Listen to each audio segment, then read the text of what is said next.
Здравейте! Вие слушате Радио Веселушка. Правим малка пауза между новият албум на Майкъл Панцер, за да поговорим с вас, феновете. Тази вечер приемаме обаждания на номера на екрана ви и се надяваме да чуем мненията ви за албума до сега. Вижда се, че вече имаме първото ни обаждане. Здравейте! Вие сте с Радио Веселушка. Как сте тази вечер? Здравейте, много ме кефят песните, но има ли как да се просмени малко жанра? Нали, не, че не ми харесва, просто ако може нещо, освен трап метал, сещате се. Друг жанр? Как така друг жанр? Песните не ви харесват?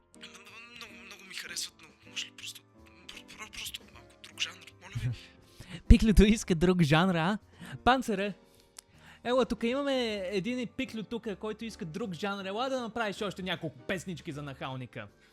Имаме още време в студиото, копеленцето се предполага, че очаква от нас да седим тук цяла вечер. Я направи още някоя песен за Израел или нещо. Ела тук Панцере. Здравейте отново. За съжаление, това е цялото време, което имаме за тази вечер. Връщаме се обратно към песните. Вие слушате Радио Веселушка.